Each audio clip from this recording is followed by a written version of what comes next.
তো এই মুভিটি শুরু হয়েছিল 1987 সালে হ্যালোইনের আগের রাতে। আমাদের এখানে একটি মেন্টাল হসপিটাল দেখানো হয়েছে, যে জায়গাটা বিশেষ করে পাগল লোকেদের জন্য বানানো হয়েছিল। এইখানের নার্স ভুল করে অন্য একজনকে ছেড়ে দেয়, যে রোগীকে সে মুক্ত করেছিল, যার নাম ছিল বেঞ্জামিন, যে ছিল একজন ভয়ানক সিরিয়াল কিলার, অর্থাৎ একজন পাগল হত্যাকারী, যে কোনো কিছু চিন্তা ভাবনা না করেই মানুষকে খুব বাজেভাবে হত্যা করে। সে ওখানে 17 বছর ধরে বন্দী ছিল। তার মাথায় এমন একটি রোগ আছে যার কারণে সে নিজেকে একটি ছোট বাচ্চা মনে করে। লোকেদের মেরে ফেলা তার কাছে একটি খেলা মনে হয়, যেখানে সে অনেক আনন্দ পায়। এর জন্য সে তার মা বাবাকে অবধি ছাড়েনি। তাদেরও বাজেভাবে হত্যা করার পর তাদের কেটে টুকরো টুকরো করে দিয়েছিল। এই কারণেই এই মুভির নাম ডাইজড, কারণ এই খুনির হত্যা করার ধরন এইরকমই ছিল। এরপর যখন দ্বিতীয় নার্স এখানে আসে, সে জানতে পারে যে বেঞ্জামিন মুক্ত হয়ে গেছে। এই কথা শোনার পর সে অনেক চিন্তায় পড়ে যায়। আর এই দুজন নার্স একে অপরকে দোষ দিতে থাকে যে সে তোমার জন্য পালিয়েছে, অন্যজন বলে যে সে তোমার জন্য পালিয়েছে। কিন্তু আপাতত এই বিষয়টাকে বাদ দিয়ে তারা ভাবতে থাকে যে এখন এটার সমাধান কি করা উচিত, যে আমরা পুলিশকে ফোন করি,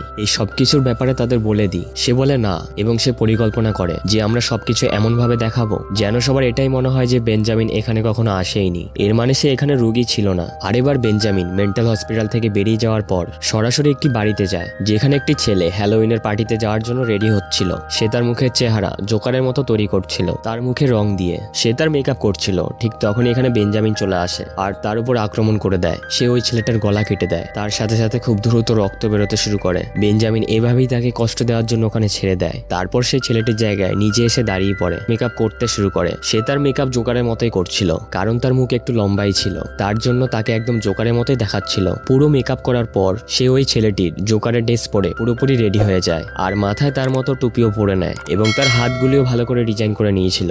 এমন মনে হচ্ছিল যে সে একজন বাস্তবে জোকার। একই রকম হাসি, একই রকম ব্যবহার, আর তার সাথে একই রকম নীরবতা, যারই পিছনে রয়েছে একটি বিপজ্জনক চেহারা। আর এখন হঠাৎ করেই সে তার আসল আকারে ফিরে আসে। সে একটি ধারালো ছুরি নিয়ে ছেলেটির হাতের মাঝখানে মেরে তার হাতটাকে কেটে ফেলে, আর তার শরীর থেকে তার হাতের অংশটা আলাদা করে দেয়। তারপর সে হাত থেকে বেরিয়ে আসা রক্ত দিয়ে সে কাচের উপর কিছু একটা আঁকতে শুরু করে। অর্থাৎ এই কাজ করে সে বলার চেষ্টা করছিল যে আমি, অর্থাৎ বেঞ্জামিন নিউম্যান এখানে এসেছিলাম। সে 3 জন লোক বানায়, যেখানে একটি ছোট বাচ্চাও ছিল, যেটা সে নিজেই ছিল, এবং আর 2 জন ছিল তার মা বাবা। আর সেখানে সেই ছেলেটার অবস্থা এতটাই খারাপ ছিল যে সেখানেই তার মৃত্যু হয়ে যায়। তারপর নিউম্যানও সেখান থেকে চলে যায়। এখানে আমাদের এই গল্পের হিরোইনকে দেখানো হয়েছে, যার নাম ছিল ক্যাসেন্ড্রা, যেখানে সে হ্যালোইনে যাওয়ার জন্য তার নিজের ড্রেস সে নিজেই ডিজাইন করছিল। সে তার ড্রেস একজন যোদ্ধার মতো বানিয়েছিল, তার সাথে সে লড়ার জন্য কিছু অস্ত্র বানিয়েছিল। তার পরিবারে একটি ছোট ভাই ছিল আর তার বাবা। এখানে ক্যাসেন্ড্রার বাবা তার ছেলে মেয়ে দুজনকে বলে যে আমাদের বাড়ি থেকে কিছু দূরে একটি বাড়িতে গত রাতে একটি খুনের ঘটনা ঘটেছে। আলাপ আলোচনা করার পর আমরা জানতে পারি যে তার মা তাকে ছেড়ে চলে গেছিল যখন তারা ছোট বাচ্চা ছিল।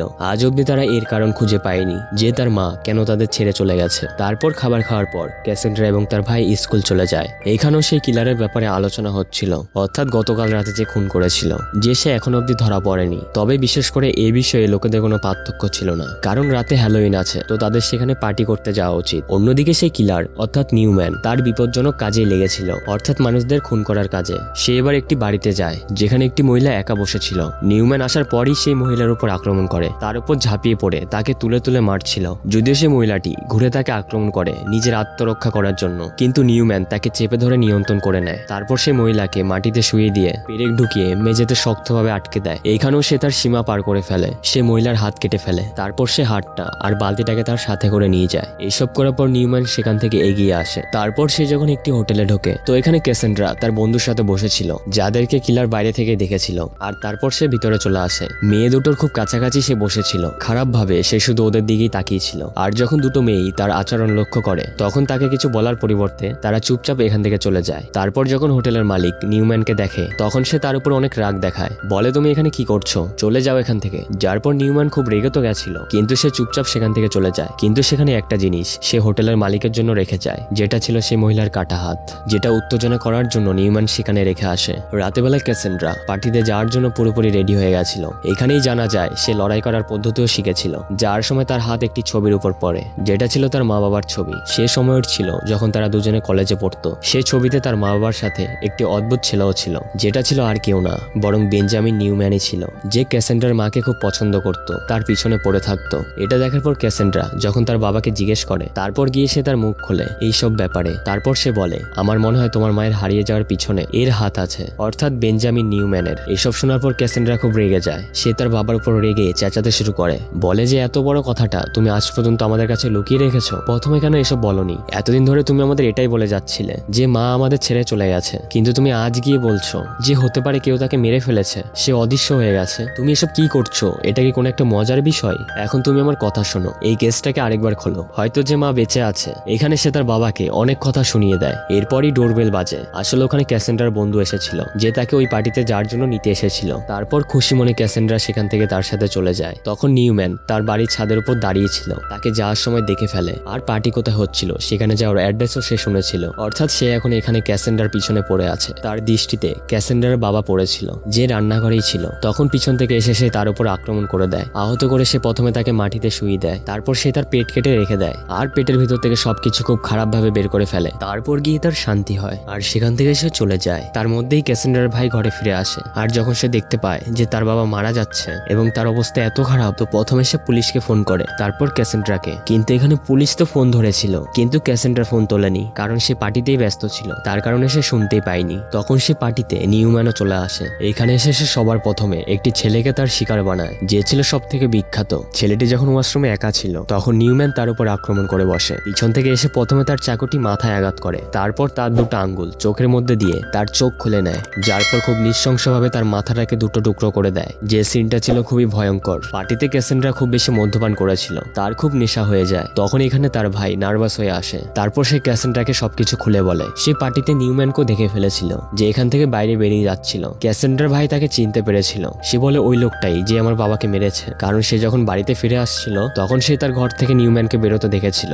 ভাই বোন দুজনেই তার পিছনে বাইরে বেরিয়ে আসে, কিন্তু সেও তাদের থেকে কম কি ছিল। প্রথম থেকে সে তাদের অপেক্ষা করছিল। প্রথমে সে মারে ক্যাসেন্ড্রাকে, যার কারণে সে বেহোশ হয়ে যায়। তারপর সে চাকু নিয়ে তার ভাইয়ের পেটের মধ্যে ঢুকিয়ে দেয়। সে কয়েকবার ছুরির আঘাত করতে থাকে, যার পর সে বেহুশ ক্যাসেন্ড্রাকে নিয়ে একটি কারখানার ভিতর চলে আসে। এখানে একজন গার্ড ছিল, কিন্তু নিউম্যানও পিছন থেকে এসে তার উপর আক্রমণ করে দেয়। তার ক্রুয়ালটি তার মাথায় আঘাত করে তার কাজও শেষ করে দেয়। ততক্ষণে ক্যাসেন্ড্রারও জ্ঞান ফিরে আসে। নিউম্যান তাকে একটি টেবিলের উপর শুয়ে দেয় আর তাকে কিছু চকলেট এনে দেয়, কিন্তু ক্যাসেন্ড্রা সেটা নেওয়ার জন্য অস্বীকার করে দেয়। তখন নিউম্যান তার জন্য একটি নেকলেস নিয়ে আসে, যা অন্য কারো না বরং তার মায়ের ছিল। এটা দেখে ক্যাসেন্ড্রা বেশ অবাক হয়ে যায়, ভাবতে থাকে যে আমার মায়ের নেকলেস এর কাছে কি করে আসলো। আর যখন ক্যাসেন্ড্রা তার কাছ থেকে নেকলেসও নিচ্ছিল না, তখন নিউম্যান খুব রেগে যায়। তারপর সে সাইডের টেবিলের উপর দেখতে থাকে যেখানে অনেকগুলো অস্ত্র পড়েছিল। সে ভাবতে থাকে যে এখান থেকে কোন অস্ত্রটা নেব ক্যাসেন্ড্রাকে মারার জন্য। সে ওই দিকেই তাকিয়েছিল। তখন এই সুযোগটাই ক্যাসেন্ড্রা নিয়ে নেয়। সে টেবিল থেকে উঠে যায়, তার জীবন বাঁচাতে সে ওখান থেকে পালাতে শুরু করে। আর যখন নিউম্যান তাকে ওখানে দেখতে পায় না, তখন সে তার পিছন করতে লাগে। আর এভাবেই এই ব্যাপারটা কিছুক্ষণ খেলার মতোই চলছিল।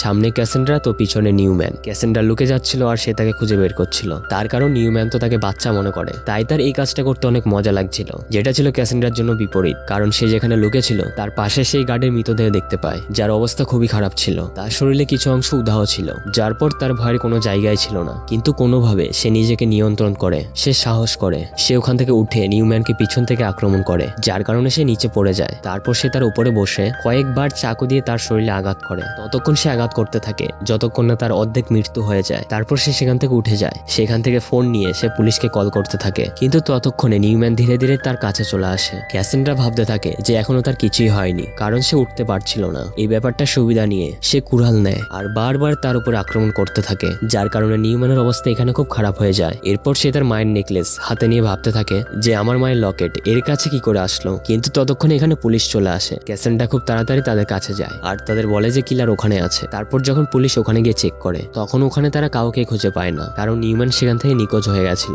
এটা দেখে ক্যাসেন্ড্রার মন খারাপ হয়ে যায়। এটাও কম ছিল না, ঠিক তখনই তাকে অবাক করার জন্য তার মা তার সামনে চলে আসে। সে এখানে এসে একটি অবাক করা বিষয় বলে যে আমার কথা শোনো ক্যাসেন্ড্রা, বেঞ্জামিন নিউম্যান যে তোমাকে এখানে নিয়ে এসেছিল সে অন্য কেউ না বরং তোমার বাবা। এটা শোনার পর ক্যাসেন্ড্রা খুব হতবাক হয়ে যায়। সে একভাবে তাকিয়েছিল, সে ভাবতেই পারছিল না যে সে কি বলবে। এই কথা শোনার পর এর পরিবর্তে আমাকে কি বলা উচিত। ও শুধু তার মায়ের দিকে তাকিয়েছিল। তার মা বলে যে বেঞ্জামিন নিউম্যান আমাকে নিয়ে গেছিল, যার পর সে আমাকে বিয়ে করে নেয়, তারপর তুমি জন্ম নিয়েছিলে। এটা দেখার পর চুপচাপ আমি তোমাদের বাড়ি থেকে বেরিয়ে আসি। যে আমি জানতাম যদি তোমার আসল বাবা এটা জানতে পারে তবে সে কখনো আমাকে মেনে নেবে না। আর কেই বা জানে যে কোন কষ্টের মুখোমুখি হতে হবে। তোমাদের ছেড়ে আসার আমার উদ্দেশ্য এটাই ছিল যে তুমি একটি পরিবারের সাথে হাসি খুশি জীবন কাটাতে পারো আমার জন্য, যেন তোমাকে কোনো অসুবিধার সম্মুখীন না করতে হয়। ক্যাসেন্ড্রা এই ব্যাপারটাকে মেনেই নিতে পারছিল না যে নিউম্যান ছিল তার বাবা। আর এর সাথে এই মুভিটি এখানে শেষ হয়ে যায়। আশা করছি এই গল্পটি তোমাদের খুব ভালো লেগেছে।